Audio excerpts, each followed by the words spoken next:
राधे राधे दोस्तों। तो कैसे आप सब, आई होप अच्छे होंगे। तो जैसा कि अभी आपने सुना ही होगा कि स्टेनो की आंसर की आउट हो चुकी है। मतलब अभी देखने को तो नहीं मिल रहा है, बट नोटिस आउट हो चुका है उसका। और उस नोटिस के हिसाब से कहा गया है कि 22 तारीख से लेकर के 25 तारीख के बीच में शाम 6 बजे के आसपास आप लोगों को आपकी आंसर की देखने को मिल सकती है। आप अपनी पूरी आंसर की खोल करके देख सकते हैं, ठीक है। नोटिस आया है। और एक चीज़ मैं बता दूं कि क्वेश्चंस बहुत गलत हुए हैं इस बार। हाईलाइटेड क्वेश्चंस की पहले जब एग्ज़ाम चल रहे थे तो उस बीच बात चल रही थी कि क्वेश्चन हाईलाइट हो करके आ रहा है। तो एक क्वेश्चन आपने देखा होगा जो टीचर्स ने आपको दिखाया होगा, जैसे कि ये क्वेश्चन है, मैं यहाँ लगा दूँगी।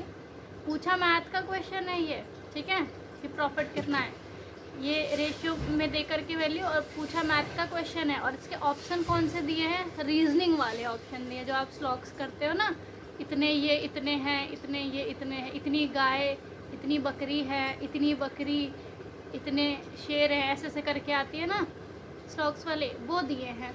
ऑप्शन ये दिए हैं, तो क्वेश्चन ये है गलत। खैर इनके लिए आपको घबराने की ज़रूरत नहीं है। जितने क्वेश्चन गलत हैं ऑब्जेक्शन उन पे किया जाएगा।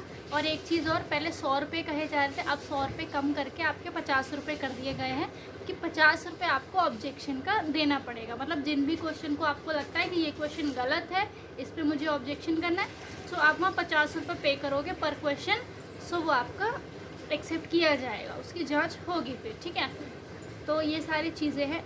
अब सबसे बड़ा फैक्टफुल चीज़ जो मैं यहाँ डिस्कस करने वाली हूँ, क्योंकि मैंने टीचर्स ने जब से ये स्टेनो का बताया है और कमेंट सेक्शन से जो मैंने सबके देखे, तो जो भी आप अपकमिंग सीजीएल एग्ज़ाम्स के एस्पिरेंट्स हैं, सबके मन में ये डाउट हो रहा है सीजीएल की जो बस इतना समझ लो, सीजीएल की इन लोगों ने धज्जियाँ उड़ा देनी है अगर इन लोगों ने पेपर करा दिया। किसने? एडुकेटी ने। क्योंकि देखो भाई, सीजीएल में बच्चे ज़्यादा बैठेंगे, ठीक है, और फॉर्म भी 27.5 लाख के आसपास भरे गए हैं, लगभग 30 लाख मान लो, जो आंकड़ा आया था आरटीआई रिप्लाई के अकॉर्डिंग, वो बता रही हूँ, ठीक है। अप्रॉक्स 30 लाख नहीं, अप्रॉक्स नहीं, मैक्सिमम, ठीक है। तो ये आंकड़ा था सीरियल के फॉर्म्स की। पैटर्न चेंज हुआ है, नए टॉपिक आए हैं, रीजनिंग में भी काफ़ी सारे चेंज हुए हैं। जीएस तो अभी दिमाग से ऊपर है, इससे घुस रही है, यहाँ से निकल रही है। मैथ्स में अलग चैप्टर आए, बट कोई श्योर नहीं है। अभी जो बताया गया है वही चीज़ पूछेगा, हो सकता है कुछ और नया बम फूटे एग्ज़ाम में। तो जैसा कि मैंने पहले भी कहा था कि सीजीएल अच्छे से होने के चांसेस नहीं हैं। पहले भी मैं कई बार लाइव आई वीडियो में मैंने कई बार बोला था ये चीज़, सीजीएल का पेपर पोस्टपोन होगा ज़रूर। हुआ, मेरी बात सही थी, पोस्टपोन हुआ था, पेपर हुआ था। अब पेपर सितंबर में कंडक्ट कराने की बात हो रही है, लेकिन मैं जितना जानती हूँ पेपर नहीं हो पाएगा, नहीं हो पाएगा पेपर मेरे हिसाब से। बट ये चीज़ आप लोग मान के नहीं चलेंगे, आपको ये सोचना है हमारा पेपर होगा और हम पेपर देंगे। मैं अपने हिसाब से जैसी चीज़ें चल रही है ना, सब चीज़ें देखने के अकॉर्डिंग मैं चीज़ें बता रही हूँ कि पेपर नहीं होगा सीजीएल का, ये मेरा मानना है। जिस तरह मुझे लग रहा था पोस्टपोन ये करेंगे जिस हिसाब से स्थिति चल रही है। क्योंकि भाई खुद सोचो, अभी इन्होंने फेज़ 13 के लिए कह दिया है कि हम री एग्ज़ाम कराएंगे, उसको दोबारा कंडक्ट कराया जाएगा। सही से चीज़ें हुई नहीं थी, स्टेनो में भी गड़बड़ियाँ हुई थी, उसका कोई अता पता नहीं है। आंसर की आउट कर दिया, अभी इनमें ऑब्जेक्शन होंगे, बहुत सारे क्वेश्चन 10-10, 12-12 क्वेश्चन गलत बताए हैं, ठीक है।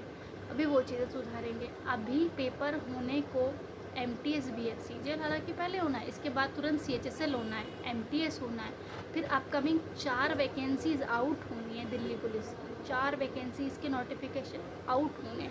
और ये कैलेंडर के हिसाब से सिर्फ इस साल में कराने का है, तो ये अगले साल तो खींच नहीं सकते, इन्हें अभी करना। अभी वो ट्रायल पे चल रही है एडुकेटी। अगर उसने सीजीएल में स्टार्टिंग में धांधली कर दी, गड़बड़ी देखने को मिली और बच्चों ने उस पर ऑब्जेक्शन किया, तो भाई एडुकेटी साफ है, एडुकेटी हट जाएगी। ये चेयरमैन का कहना है, एसएससी चेयरमैन का कहना है। तो अभी आप लोग सिर्फ और सिर्फ क्या करो, ये सोचो हमारा पेपर होना है सितंबर में, और हमें तैयारी जैसे हम कर रहे थे हमें वैसे करना है। प्रीवियस ईयर का चक्कर छोड़ो, अब क्या करो, जितना पढ़ा है ठीक है, रिवाइज कर रहे हो ठीक है, मॉक लगाओ प्रॉपर, नए पैटर्न पर मॉक लगाओ। और क्या करना है, गगन प्रताप सर ने मैथ्स के जितने भी न्यू चैप्टर है, मतलब न्यू टॉपिक्स है, सारे मतलब डेविएशन वाले हो गए, और ये कोऑर्डिनेट ज्योमेट्री के हो गए, और प्रिज्म हो गए, और भी नए चैप्टर आए हैं कुछ, वो सारे के सारे सर ने करवा दिए हैं। प्लेलिस्ट पूरी बना दी है। जयदीप सर से आप फास्ट रिवीजन कर सकते हो। उन्होंने और भी बहुत सारी वीडियोस वो रोज़ क्लासेस लेके आ रहे हैं, वहाँ से कर सकते हो। और भी बहुत सारे टीचर से सब करवा रहे हैं, आप कर सकते हो। परमार सर ने जीएस के लिए दोबारा से क्लासेस शुरू करवा रखी हैं, बच्चे कर भी रहे हैं। आधे से ज़्यादा बच्चों ने ख़त्म कर भी दिया। एक कंप्लीट वीडियो में पूरा कंप्लीट टॉपिक ख़त्म करवा रहे हैं। आप उन्हें करो प्रॉपर। और जो नोट्स बनाए थे, थ्योरी नोट्स जो आपने बनाए तो उनको रिवाइज करो। PYQ का चक्कर छोड़ दो, जो नया है उसको और करो। क्योंकि मैं अपने ओपिनियन से बता रही हूँ, एडुकेटी हटेगी तभी तमीज़ से पेपर होंगे, तभी तमीज़ से सिलेक्शन भी होंगे। एडुकेटी के राज में नहीं होने वाला कुछ भी सही से। बाकी चेंजेस बाद में होंगे, अभी जैसी स्थिति है हमें उस चीज़ से लड़ना है, ठीक है। बाकी इतना ही मुझे आज बताना था। कोई शंका हो, कोई डाउट रह गया तो आप कमेंट करके मुझे ज़रूर बताना, मैं आपको ज़रूर हेल्प करूँगी, ठीक है। राधे राधे।